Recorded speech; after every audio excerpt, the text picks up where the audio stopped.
Art Monhop Jr. ug Bernie Bitok Bito. Naman na ko'y trending dahil nga wan ako nadugang. Trending ang post kagahapon sa gahi ni Bay. Nag-reach nag 100,000. 24 hours lang. Asa to. Bro, doon na taka-adlaw ka trending. Katong unang adlaw ka mayor. Basta lagi na ambot na lang word bitaw nga ayuda bitaw. Basta pa guys, gutan ang ayuda mo. Kung sa gina, mo trending yun ang maong nga istorya. 24 hours lang ang post na to. 100,000 na. Grabe ang shares. So, Guys, sa Bernie, kalibo. pag-introduce sa tuwang bisita karong buntaga palihog. Kadyo lang, nagtanaw man ko sa atong guest na, di ba pareha naman ni kagahapon, pero chicks man tong kagahapon, nga naman eh. Tayo sa. Di ba, artista ni siya, bay? Ha? Ba, so na yan ang action star, Dili. eh. Oo, wala may action star. Sigurado mo.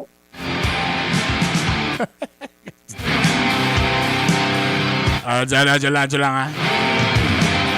Kaya, ako, Ingat. atong Mas makauban kanya- mismo, ang atong regional, dyan lang kay gapilit ang one. Ang atong Regional Information Officer mismo sa DSWD na ang atong makaubang karon. Why line?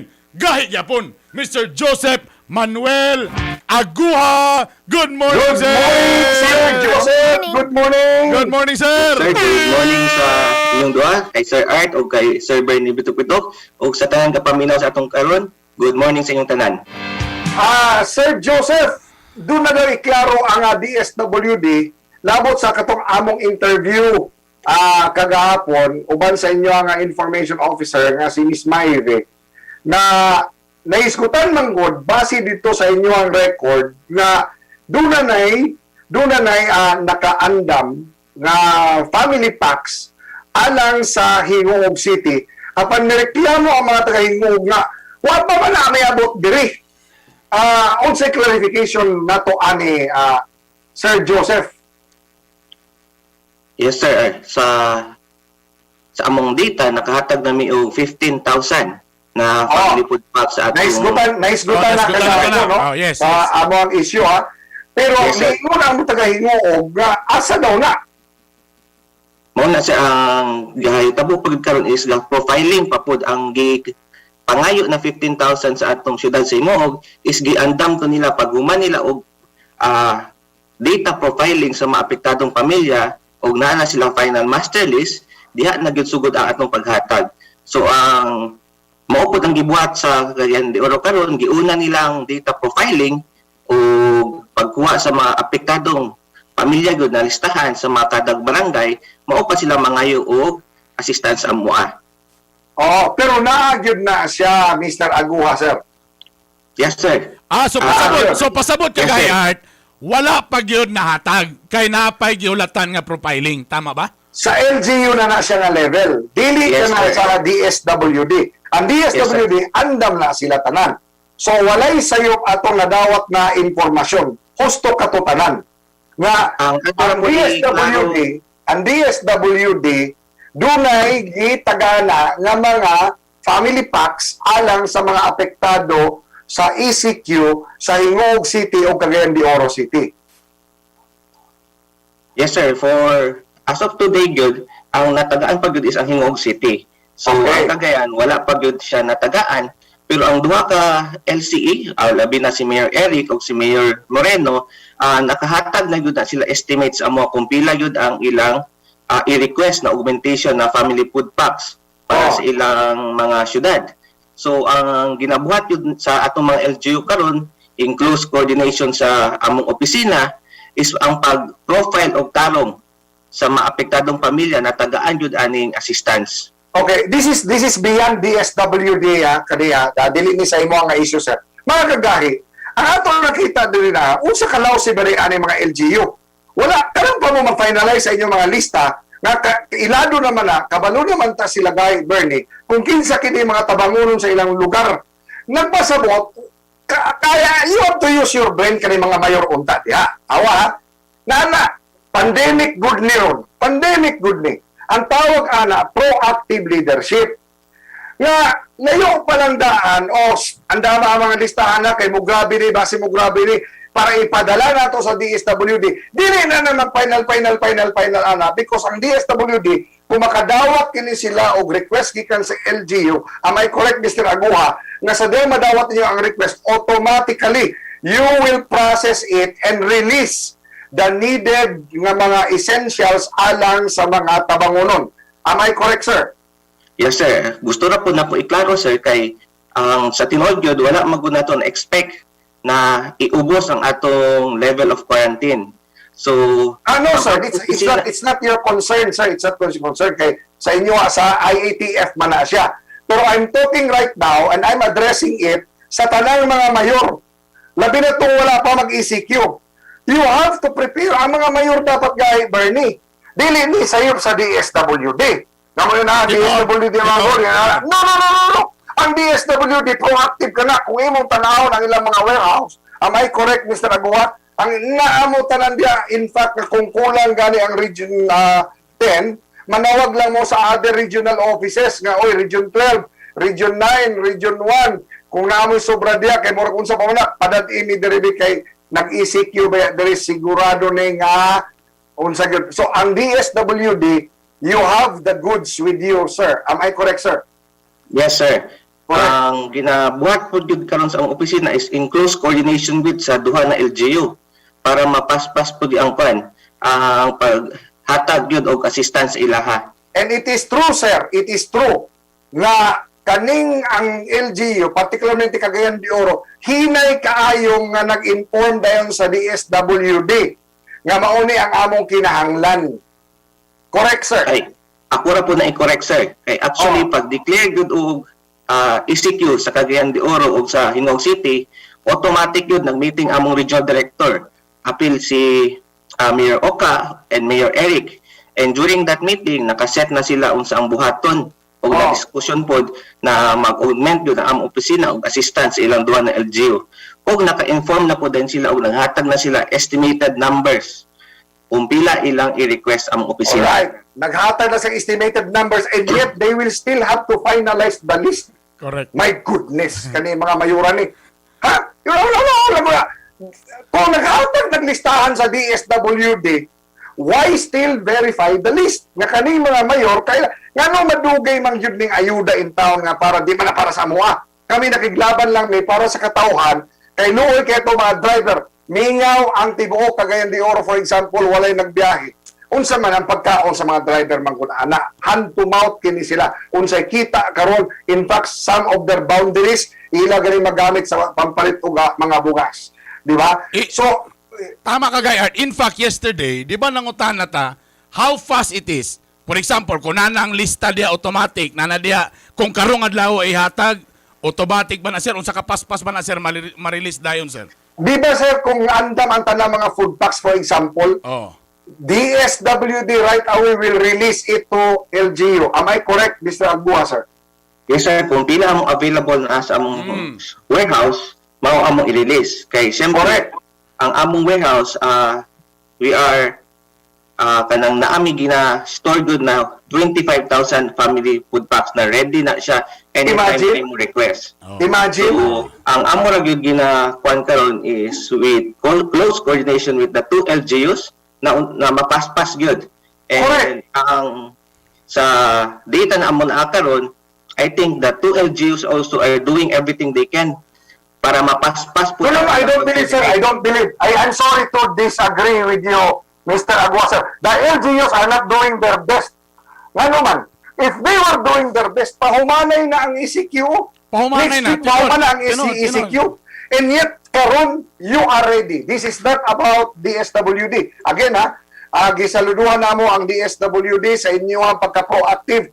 Andam na mo. And yet, ang mga LGU, pagkalausi, pul-pul tayo. Dugay na kayo ni nga na ay pandemya. Unya karon this is not about you sa DSWD, sir. Ang amo adri, we are fighting for the makaluluoy nga mga katawan. We are their voice, kami ang ilang tingog. Di na sila makapaabot ngadto sa mga mayor. Karon pa, pila na, July 15, unsa na ron, 22.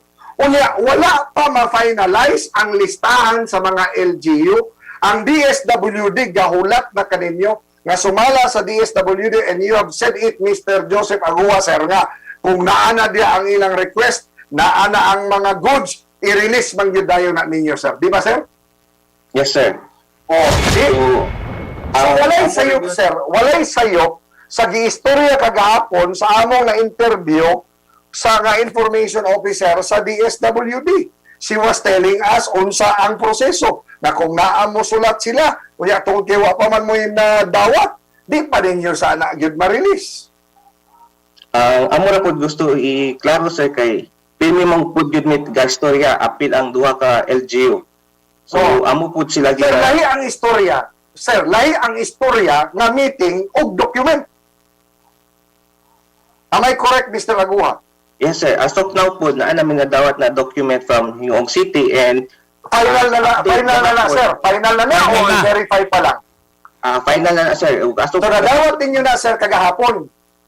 dili, as of gahapon po na po mi nadawat na data from Cagayan de Oro City. O imagine, kagahapon pa nadawat. Kung wala, nagyaw-yaw ang gahi ni Bay Labot, ana. This is not about DSWD once again. Kaya ang kamong DSWD, and I respect so much your secretary, si Ronnie Bautista. Ligdong ka na nga tao. Ha? Kamu diya, ligdong mga tao. Kung wala gibira-birahan sa gahi ni Bay, ang kining ayuda nga para sa mga ubos nga ang sa sektor sa atuang sosyudad. Imagine, now, karon sir, ingon ani, unsa ka tinuod nga murabag na hot seat na noon karon katong si Miss Maybe Veloso, ang information officer, unya kalit siya gipulihan na lang dayon og lain pa sa iyahang posisyon. Kay tungod lang nagsulti siya nga proseso ra man ang amo ang gipangutana adto sa DSWD. Ngano man nga nabutang sa hot seat ang information officer nga si Miss Maybe, nga amo naman siya gipangutana, we are just the one asking questions unsa man di ang style ani. Sir, kung naana ang request, naana ang dokumento, ma-release yun dahil na. Meaning to say, and as what you've confirmed this morning, nga tuhod kay wala pa, in fact, kagahapon pa gani di ay ang LGU Cagayan de Oro naghatag sa inyo sa final list. O yan nga nung madugay man ang final list, dugay naman mong kaila, kinsa tumakabos o timawa sa matag dakbayan. Tama ba ako, Mr. Aguha, sir? Yes sir, ang purpose po dato sa final list sir kay para sakto gyud ang listahan o kanang apektado gyud ng pamilya. Kay remember Kamu ba sir, excuse me sir, kamu ba sir ang attest ni Ana, ang magpamatuhod na kinitanan sila verified o ang LGU? ang LGU sir with together with sa among staff na as a field. Alright, so LGU, it boils down to LGU. LGU yun ang gyapon tanan. Ang sayop diri, LGU yun ang tanan. Pila na ka-dugay ang pandemya. LGU gyapon. Dili ninyo pwede pakasadoon ang DSWD. Yun na, labaw sa tanan, dili ninyo pwede i-bash tong kanang information officer sa DSWD kagapon nga among istoryahan, kaya among ipakutaran la. Proseso lang. In fact, murag magmahay magali ang mga tao unta sa DSWD, galing ko ng DSWD, kadugay ba dahil i-release na. And yet, you are just dependent. The trigger mechanism is the LGU and not the SWD. Am I correct, Mr. Agua, sir? Yes sir, so one good among good is augmentation assistance. So amo na gyud pinaabot pirmi sa duha ka LGU na willing gyud mi maghatag assistance. As of now, na close coordination na pud mi na sa among gina-propose for financial assistance. Mauna kinahanglan mao to akong gina-repeat kaniya, kinahanglan ang data na mahatag sa amo is concrete gyud siya na kaning mga tao is severely affected sa pandemya na labi na na-execute na karon. Para kung naanay guidelines sa atong financial assistance na hopefully atong iampo na matagaan og budget allocation. So mala sa nasudlong kagamanan kagahapon, sir, as per Secretary Roque, doon na yung budget para sa mga apektado sa ubos sa ECQ. So I think it is not in academic nga ato ng pag-aiskutan kay kana-tanan ipaagi man gyud kana sa DSWD. Ang issue nato karon diri sir dili DSWD kay again kamo social work good mo na amoy gibati unta ang mga mayor Sama usab sa DSWD nga proactive, uy, pandemic, andam ta. Sir, kung ikaw put yourself in the shoes of a mayor, kinahanglan pa ba nimong i-verify na ang listahan nga kailan naman mo kinsa na makabus o timawa sa inyong dakbayan? Di ba, sir? Dili siguro ana kadugay ang pagberipikar. Am I correct, sir? I think po sir, kay tungod po sa daghan po sa numbers. Remember na akong No, sir, I don't really- 81,000 sir. I beg to disagree, sir. Ngano, 1 day old pa lang mo na mayor, mga tawanan mo. 1 month old pa lang mo na mayor. Unsang klase? Ngano kung election dali na lagi makabot og listahan lagi kagayat. Oo, lagi na diha ta. Ana diha. Ah. So, ang clarification sa kwan, sir, actually, sir, yung walay makita nato dali nga murag clarification kay because it was already clear as far as we are concerned between our interview with DSWD kagahapon. Ang sayop yun ani, sir, dili sa inyo, sir.